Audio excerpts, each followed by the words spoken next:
మంత్రం లేఖ రాసి గత 10 సంవత్సరాలుగా ప్రొక్యూర్మెంట్ దాని పేమెంట్ దాని అవినీతి మీద విచారణ చేయమని సందర్భంగా డిమాండ్ చేస్తున్నాం. అదే సందర్భంలో మేము 30 నెలలుగా మా శాఖలలో ప్రొక్యూర్మెంట్ ఏమైనా జరిగితే దానికి సంబంధించిన విచారణకు పర్వాలే, మాకే అభ్యంతరంలే. కానీ బట్టగాల్సి మీద వారేసి కష్టపడి యువజన కాంగ్రెస్ ఎన్ఏసీ నుంచి ఎదిగిన లక్ష్మణ్ కుమార్ గారు ఇలా పద్మశ్రీ అవార్డు గ్రహీత, ఈ దేశంలో అత్యున్నతంగా ఇచ్చే పద్మశ్రీ అవార్డు గ్రహీత, భారత కెప్టెన్, ఇటీవలనే మంత్రిగా తీసుకున్నటువంటి అజరుద్దీన్ గారిని విద్యార్థి రాజకీయాల నుంచి నేను చెప్తాను. అందుకే ప్రవీణ్ కుమార్ మా దగ్గర ఎస్పీ పనిచేసినప్పుడు మా నిబద్ధత తెలుసు, మా పోరాటం తెలుసు. వట్టిగానే గెలికి పుచ్చుకొని అనవసరంగా ఇబ్బంది పడద్దని చెప్తా ఉన్నా. కేటీఆర్ గారు కూడా మా శాసనసభ్యుడు, మీకు కూడా తెలుసు సోదరా, అనవసరంగా ఎవడు ఏదో సమాచారం ఇస్తే గతంలో 10 ఏళ్ళు చేసిన కాంట్రాక్టర్ ఆ నోటికాడి కూడు వేయిందని, అక్రమ సంపాదన వేయిందని తప్పుడు సమాచారం చేయవలసింది మాట్లాడకండి. మీరు విచారణ తెలుసుకోండి, లేదా బహిరంగంగా తాడు బొంగురం లేని మీ ప్రవీణ్ కుమార్ చెప్పండి. మేము ఏమైనా చేసినామో ఆ పేపర్లు బయట పెట్టమనండి. నా దగ్గర పేపర్లు మొత్తం రికార్డు తీసుకొచ్చినాం, కానీ ప్రెస్ ముందట్లో లేదా తాడు బొంగురం లేని వాళ్ళ బొంగడం చెప్పం. అయితే శాసనసభకు ప్రాతినిధ్యం వహిస్తున్న ఎమ్మెల్యేలుగా, మాజీ మంత్రులుగా ఒక చట్టసభల పట్ల గౌరవం ఉంటుంది. వాళ్ళ ముందర చర్చ చేయడానికి సిద్ధం, లేదా చట్టసభలో చర్చ చేస్తా ఉన్నాం. ఆ దానికి సిద్ధమైతే మేము సిద్ధం.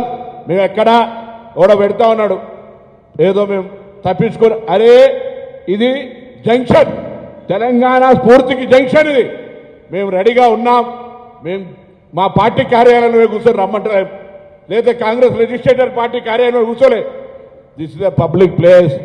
మేము ప్రెస్ క్లబ్ కూడా రావడానికి సిద్ధంగా ఉన్నాం. కానీ ఎవరితోటి పడితే ఆయనతో చర్చకు సిద్ధం లేమో. ఎవరికి పడితే ఆయనకు జవాబు చెప్పడానికి రాజ్యాంగం మీద ప్రమాణం చేయలే.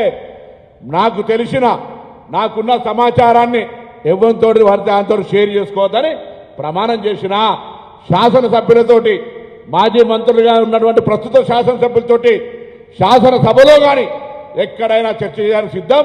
ఇది న్యాయమా కాదా మీరే ఆలోచన చేయండి. అదేవిధంగా నేను మరొక్కసారి కోరుతా ఉన్నా, పాత్రికేయులందరినీ ఆయన దగ్గర ఆధారాలు ఉంటే చూపెట్టమనండి, లేదా ఈ యొక్క ఆరోపణలు మొత్తం కొనుగోలుకు సంబంధించినటువంటి మొత్తం సంఖ్య నెంబర్ 2,000 కోట్ల, 5,000 కోట్ల, 10,000 కోట్ల మేము తప్పు చెప్తే ఆయన కరెక్షన్ చేసి చూపెట్టమనండి.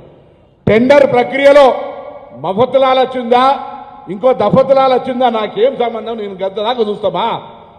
టెండర్లకు సంబంధించి అధికారులకు సంబంధించి పారదర్శకంగా ఉందా లేదా అనేది నాకు ముఖ్యం. టెండర్ల ప్రక్రియ పారదర్శకంగా బరాబరుగా ఉన్నది. అయినా వీళ్ళందరూ ప్రవీణ్ కుమారో, హరీష్ రావు, కేటీఆర్ మాట్లాడుతూ ఉంటే నేను పెద్ద ఆయన చంద్రశేఖరరావు గారిని కోరుతా ఉన్నా, ఒక్కసారి వీళ్ళని అదుపులో పెట్టుకోరు, లేకపోతే మీకు చెడ్డ పేరు వస్తుంది. మీరు రావాలంటారు వీళ్ళు. ఇగో ఇటువంటి అన్ని దగులుబాజీ మాటలు మాట్లాడుతూ ఉన్నారు ఇలా. అరే మీకు కూడా తెలుసు కదా మేము ఎటువంటి విధంగా రాజకీయం ఎదిగినామో. మీరు గతంలో మా దగ్గర పార్లమెంట్ సభ్యులు కదా, లక్ష్మణ్ కుమార్ ఏడికే కష్టపడొచ్చిండు. వాళ్ళ నాయన నాగయ్య గారు సింగరేణి కార్మికుడిగా ఎంత కష్టపడితే ఇలా రాష్ట్ర మంత్రి అయిండు. ఎందుకు బట్టగాల్సి మా మీద వారేపిస్తారు? మేము రాజకీయంగా ఎదగడం మీకు ఇష్టం లేదా? మా జిల్లా సంస్కృతిలో భాగంగా ఏమి ఇబ్బంది పెడతా ఉన్నాం? ఎక్కడైనా మేము మళ్ళీ చెప్తా ఉన్నాం, మేము అవినీతి చేసినట్టు నిరూపిస్తే నీ దగ్గర ఏ ఆధారం ఉన్నా, నిన్న లక్ష్మణ్ కుమార్ చెప్పినట్టుగా మేము గతంలో కూడా కరీంనగర్లో కానీ ఇతర సందర్భాల్లో చెప్పినాం, మేము ముగ్గురం ఇక్కడనే ముక్కు నేలకు రాసి మా యొక్క రాజీనామాలు ఇస్తాం. లేకపోతే మీరేం చేస్తారో చెప్పండి. ఛాలెంజ్ చేస్తా ఉన్నాం. ఊరికే ఎవ్వడు పడతాడు, ఏది పడతాడు, కోరికిసుకగాడు మాట్లాడితే రోజు జవాబు చెప్పాం. ఇది లాస్ట్ ప్రెస్ కాన్ఫరెన్స్. వస్తే శాసనసభకు రండి, లేదా ప్రెస్ క్లబ్కు రండి. మంత్రులుగా, శాసనసభ్యులుగా, మాజీ మంత్రులుగా ఇప్పుడు శాసనసభ్యులు రండి, టైం చెప్పండి, బరాబర్ మేము వస్తాం. దీనికి ఫర్దర్ డిస్కషన్ లేదు. మీ దగ్గర ఏం ఆధారం ఉంటే అది పత్రికలకు ఇవ్వండి. ఎందుకంటే మీరు తాడు బొంగరం లేదు, మేము రాజ్యాంగం మీద ప్రమాణం చేసినాం. అంతకంటే ఎక్కువ చర్చ, ఎక్కువ వీళ్ళ గురించి పూర్తిగా దగులుబాజీ లెక్కలు ఉన్నటువంటి వాళ్ళ కోసం ఇంతకంటే ఎక్కువ మాట్లాడితే మంచిది కాదు. కాబట్టి మరొకసారి తెలియజేస్తా ఉన్నాం, మేము ప్రజాపాలన ప్రభుత్వంలో పేదలకు న్యాయం జరగాలని కాస్మెటిక్ ఛార్జ్ పెంచినాం, మెస్ ఛార్జీలు వాళ్ళకు ఉండేటువంటి డైట్ ఛార్జీలు పెంచినాం. పారదర్శకంగా మా యొక్క ఆలోచన మేరకు ఉప ముఖ్యమంత్రి గారు గ్రీన్ ఛానల్ ద్వారా పేమెంట్ చేస్తారు మీరు పెట్టిన బకాయిలతో సహా. మహాత్మా జ్యోతిబా పూలే 327 హాస్టళ్లుంటే 301 ప్రైవేటు బంగ్లాలు ఉన్నాయి మీరు ఇచ్చినటువంటి పటాతో పంకు. ఎవరు టీఆర్ఎస్ నాయకులు బంగ్లా ఉంటాడో స్కూల్ శాంక్షన్ చేసి అరకొర వసూలతోటి పోల్ట్రీ ఫారాలను పెట్టినారు. ఇవాళ మేము ఇంటిగ్రేటెడ్ పక్కా బంగ్లాలు కడతా ఉన్నాం. వాళ్ళ సంక్షేమం మేము ఆడికే వచ్చినాం. మేము ఎస్సీ ఎస్టీ బీసీలుగా ఎదిగినాం. వాళ్ళ సంక్షేమం మా బాధ్యత. వాళ్ళు ఇచ్చే దాంట్లో నోటికాడ రక్తం కూడి తినేంత నీచ స్థాయికి దిగజారలే.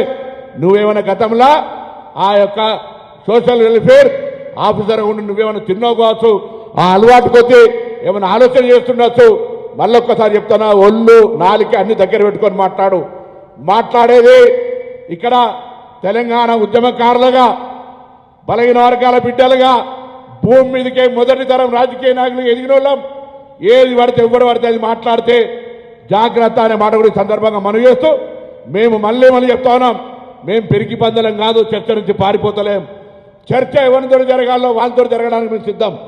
అంతేగాని మీరు ఎవరు పడతాడు చర్చకి వస్తే మేము రాజ్యాంగం మీద ప్రమాణం చేసిన ఏడబడతాడని డిస్క్లోజ్ చేయం. రెడీ ఉన్నాం. శాసనసభ దేవాలయం రండి, చంద్రశేఖరరావు గారు రమ్మనండి, బరాబర్ డిస్కస్ చేద్దాం. వెల్ఫేర్ 10 ఏళ్ల తెలంగాణ వచ్చడానికి ఏమైంది, ఇప్పుడేమైంది, ఎక్కడ అవినీతి జరిగిందో మేము నీ 10 ఏళ్ల పూర్ణితి శవాల మీద పేలాలు ఏరుకున్నట్టుగా బలహీన వర్గాల ఎస్సీ ఎస్టీల పేరు తింటే తిన్నరు అని ఊరుకున్నా. ఇవాళ మళ్ళీ మేము అంత పెద్ద కింది స్థాయి వ్యక్తులకు సంబంధించినటువంటి ఆలోచన చేసేటువంటి మానసిక స్థితిలేమో మేము మా వాళ్ళని ఎదుగుచేయాలి, మా వాళ్ళు ఉన్నతంగా తీసుకుపోవాలని ఆలోచనతో ఉన్నాం. కాబట్టి మరొక్కసారి మేము ఈ సందర్భంగా తెలియజేస్తూ తప్పకుండా మేము రెడీ. మేము ఎక్కడ వెనుకకు పోయేటువంటి నాయకులం కాదు. మా అధికార పార్టీలు ఉంటేనే మేము మా అధికార పార్టీలు కూడా కొట్లాడిన తప్పు జరుగుతాయి. కాబట్టి ఎవరి లెక్క ఊరికేనే ఏ అవసరానికి ఆ గొడుగు పట్టుకొని ఏ అవసరానికి ఉసర వెళ్ళి లెక్క మాటలు మారితే నడవదు అనే మాట మనం చేస్తూ మరొక్కసారి రాజ్యాంగం మీద ప్రమాణం చేసే వ్యక్తులుగా తెలంగాణ అమరవీరుల దగ్గర నుంచి చెప్తా ఉన్నాం. మేము చర్చకు రెడీ. చర్చకు తగ్గ స్థాయి నాయకులు రండి. ప్రజాస్వామ్యంలో చట్టసభలకు ఎన్నికైన వాళ్ళు రండి. మాజీ మంత్రులుగా ఉన్నటువంటి వాళ్ళు రండి. మేము చర్చకు సిద్ధం. లేదా ప్రజాస్వామ్యానికి దేవాలయమైన శాసనసభకు రమ్మని కోరుతూ అందరు నమస్కారం చెప్తూ ఊరికే దయచేసి విలేకరులు కూడా వాడు ఏదో మాట్లాడంగానే